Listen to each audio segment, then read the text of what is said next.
Well, hello, BookTube. So it seems 2022 has come to an end, but before I can start talking about 2023, I have to talk about the last 3 books that I read for the year. Beginning with The Castle of Transylvania. This is by Jules Verne. It was originally called The Castle of the Carpathians. It predates Dracula by some 5 years, originally serialized in French. This is translated by Charlotte Mandel. It's a slim little thing, but it's about 200 and some pages, so the print is a little bit small. I do apologize if the lighting isn't the greatest, but I'm trying a slightly different location here. Anyway, so this is a Gothic horror, like I said, set in Transylvania. It has all the Gothic tropes you'd expect. It's situated in a small, isolated village in the Carpathians, and at the top of the cliffs overlooking the village is a castle that has been pretty much abandoned for quite some time. The owner disappeared. The last remaining caretaker died some time ago, but there's always been this kind of supernatural beliefs of goings-on at the castle. They believe it's inhabited by the devil, and one day a shepherd who has recently bought a telescope from a traveling salesman happens to point it at the castle and now sees smoke rising from above. And it sets the whole village into total fear. Stories start going around, beliefs that they're seeing things or hearing sounds and stuff, and the whole village is in total fear. No one's coming to visit the village, so even commerce and stuff, the local inn is not getting any business. Things are just kind of shutting down, and so they send some people up to investigate and stuff. This is like pretty much the whole first half of this book. It's a very slow burn at the beginning, and I was just thinking, I don't know if this is going to be all that great. But then you get to like around the second half when passing through the village is a count along with a servant, and he hears the stories of what's going on and decides that, you know, he'll go on to the next village and contact the police and have them kind of investigate. But when he hears the name of the owner of the family that used to live in that castle, there's a connection to his past, and that's where the story, I think, really sort of takes off. And he goes up to the castle to see what's going on because he has a personal, I guess, like I said, connection to this previous owner and wants to know what's going on. This Gothic horror, there's supernatural, like I said, elements to it. There's a mystery going on. There's elements of, kind of a bit of like a love triangle type thing. There's revenge story going on. It just had so much. Like I said, it's a very slow burn. You have to be willing to wait it out. But once the count shows up, I think the story, like I said, really builds. The atmosphere is definitely there, but it takes a while to kind of really suck you into the story. But when it did, and I really enjoyed it. I've read a few other Verne stories before. I do have this little kind of mini collection of Around the World in 80 Days, From the Earth to the Moon Direct, which I haven't read, and 20,000 Leagues Under the Sea. So I've read these 2 here, but I haven't read this one. He's kind of known as like the father of science fiction, so this was quite a different book for him that I've ever read. I love the cover with this sort of zombie-like character. You can just about see it on there, and it is described as you know, Back from the Dead, the original zombie story. And I was expecting something a little bit different than what you end up getting here, but I wasn't disappointed. So yeah, that was really enjoyable. I'm gonna bring up an image here now. The next one I read was actually an audiobook. It's number 6. I have to remember how to use this device. Oh my goodness, it's been a while. The next one I read was number 6 in the Cormoran Strike series by Robert Galbraith. This is The Ink Black Heart. If you've watched I think it was my last video, I kind of mentioned that I had inadvertently missed the one right before this, so I kind of skipped over book 5. I've been following the series. I've enjoyed the earlier versions of it. This one, it's like well over 1,000 pages. It's a monster, and it really dragged. I like the characters. Robin Elcott and Cormoran Strike, they run a detective agency. They're very well fleshed out characters. Their relationship has changed quite a bit from the initial first book in the series. But I like the progress, but it's very slow progress, you might say. Cormoran Strike was previously married. His ex-wife comes into this story again to kind of cause trouble and always kind of just divert the possibilities of a growing relationship between the two characters beyond their business partnership. You feel like something should be, you know, this is book 6 by now, something should be moving along, or some realization of the feelings they may are developing for each other, but it's just so dragged out.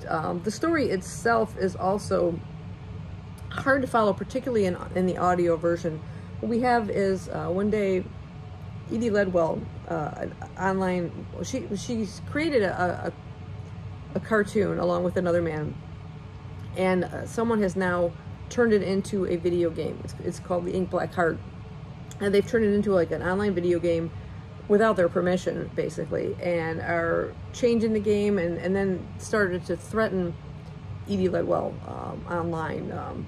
The main instigator is the creator of the online game, whose moniker is Anime. So no one really knows who that particular person is. In fact, all the moderators of the game all go by an alias, and so these threats are getting kind of serious, and she goes to meet Robin at the detective agency to see if they'll do some kind of investigation, but this is not really in their line of work. They don't really do this kind of online or IT kind of stuff, so she turns her away, and then later Edie Ledwell is found dead in a cemetery where the game supposedly takes place, and her co-creator of the cartoon is seriously injured and uncommunicative. He's in a coma. So now it's sort of like it's kind of sucked them into it, kind of feeling bad about having turned her away and having all this information that she actually left behind, a file of all the stuff that she had collected, of all these threats that were focused on her, and she left it at the detective agency. So now Robin and Cormoran are investigating it. The thing is, as you're listening to this, they're also following along on the game. They get into it through an alias themselves, and like I said, everyone has a different name. So it's at Anime or at so and so. There's private chats. You're following in the dialogue, and just hearing this at Anime to at so and so, you know, it's just, it gets monotonous. It really does. And I'm driving to work and I'm just hearing this at this, at that, and because they're aliases, you don't really get a fleshed out image of what these characters are like. There's no visual image of them. There's no background to them. In a way, you do feel kind of like the detectives investigating it. You don't really know anything about them, and you're trying to figure that out as well. But just hearing that, I suppose as you're reading it, you could kind of gloss over it a little bit more, so not having to read all who everything is addressed to is so much, you know. But hearing it in your head, it was driving me nuts, and it just seemed like the story just kept dragging. I wanted it to move along a lot faster. This is probably my least favorite of the series so far. I'm not going to give up on it just because I'm kind of, I don't know, invested in these two characters, and I want to see what's going to happen next. Whether I'll go back and pick up number 5, I'm not really sure. I might just wait and see what comes up next and just go from there, but we'll see. And anyway, the favorite book I finished the year out with was one I just happened to have on my ebooks, on my Kindle. Excuse me, I need some water. And this is the first book in the the paranormal casebooks of Sir Arthur Conan Doyle.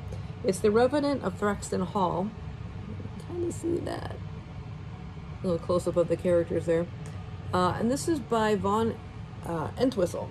And I looked on Goodreads, there seems to be 4 books out so far in this series. And it features Sir Arthur Conan Doyle and Oscar Wilde, who were acquaintances in their day. And it's a paranormal mystery that I absolutely loved. I loved it so much, I've already picked up book 2. And what we have here is, the story begins with Arthur Conan Doyle having just killed off Sherlock Holmes in The Final Problem. And he's like become the most hated man in London at this moment. People are throwing things at him. There's crowds outside his home. It's turning out to be a bit of a nightmare. One day he receives a letter from a medium named Hope Thurston asking him to come out to her home. There's a murder she wants him to investigate. The thing is, the murder hasn't actually taken place yet. She has seen her death occurring at the third seance of the Society for Psychical Research at her country manor. And at first he's just like, okay, this is some kind of nutcase. He's not going to do anything about it. He later receives an invitation from the society. And when things are just getting so heated in London, he decides just to get out of town, basically. And why not go to this countryside? He needs to get out, like I said, to get out of town and see what's up. In fact, he is sort of infatuated with this woman, too. He's a bit of a ladies' man throughout the book, and I'm noticing it in book 2 as well, which I'll talk about more when I start talking about 2023. At the time, Doyle is married. He has, I think at least one boy, but his wife is seriously ill. In fact, she's on kind of death's door, and has sort of a, what do you call it, a free card. His wife knows that she's dying and that doesn't really want her husband to be alone, but there's times when it kind of bothered me the way he just seemed to really focus on, you know, this woman, or in the second book, the same situation. But like I said, he does end up going to the manor and brings along his friend Oscar Wilde. The relationship, the conversations between these two, I absolutely loved. The Wilde character is just so much larger than life. He's funny, the things that come out of his mouth. He's just larger than life, as he, I believe, was in real life. But the characters are just so well done, and the story, the mystery itself was fantastic. I just love the writing, loved everything about it, and I can't wait to delve more into the series. Like I said, I'm already into book 2. I'd say probably about a third of the way in, and I will talk more about that at a later time. But I think that pretty much, yeah, that pretty much wraps up everything I read at the end of 2022. It was a very good reading year. I may just do a wrap-up video going over some of the totals and things like that, what my favorite book maybe of the year was. I don't generally do that, or probably just a group of the ones I like the best. But stay tuned for that, and I will see you next time. Bye-bye.